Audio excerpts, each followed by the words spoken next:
सूर्यास्त के बाद घने जंगलों से घिरे कुसुमपुर गांव में एक अजीब सन्नाटा छा जाता था। इस गांव के बारे में अफवाहें थी कि यह एक भूता गांव है। लोग कहते थे कि यहाँ रात में अजीब आवाजें आती हैं और भूतों की आत्माएं घूमती हैं। एक बार 5 दोस्त समित रीना, राहुल, सोनल और विक्रम रोमांच की तलाश में कुसुमपुर गांव पहुँचे। वे दिन भर मस्ती करते रहे और सूर्यास्त होने से पहले गांव के बाहर टेंट लगाकर सो गए।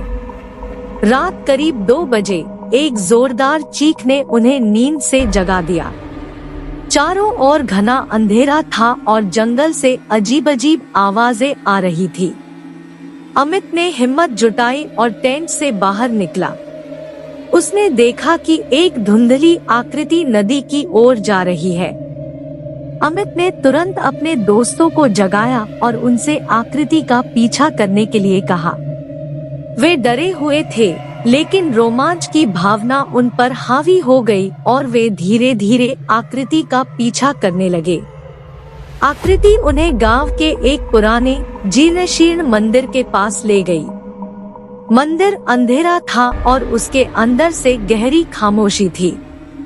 अमित और उसके दोस्तों को अचानक एक ठंडी हवा महसूस हुई और उनके पैरों के नीचे से जमीन खिसक गई। वे एक अंधेरे कमरे में गिर गए। कमरे में हड्डियों और खोपड़ियों का ढेर लगा हुआ था। वे डर से कांप उठे और एक दूसरे का हाथ पकड़ लिया। तभी एक डरावनी आवाज कमरे में गूंज उठी। तुम यहाँ क्या कर रहे हो? इस गांव को छोड़ दो, इससे पहले कि बहुत देर हो जाए। आवाज इतनी भयानक थी कि दोस्तों के होश उड़ गए। वे कमरे से भाग निकले और टेंट की ओर दौड़े। उन्होंने अपनी चीजें जल्दी जल्दी समेटी और गांव से भाग गए। उस रात के बाद दोस्तों ने कभी भी कुसुमपुर गांव जाना नहीं चाहा। उन्हें अभी भी भूतों की आवाजें और कमरे में हड्डियों का ढेर याद आता है।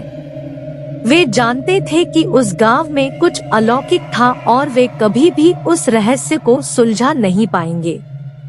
भूता गांव की कहानी लोगों को डराने के लिए बार बार सुनाई जाती है। यह उन लोगों को एक चेतावनी है जो रोमांच की तलाश में अज्ञात स्थानों पर जाते हैं। यह कहानी बताती है कि कुछ रहस्य बेहतर अनसुलझे छोड़ दिए जाते हैं।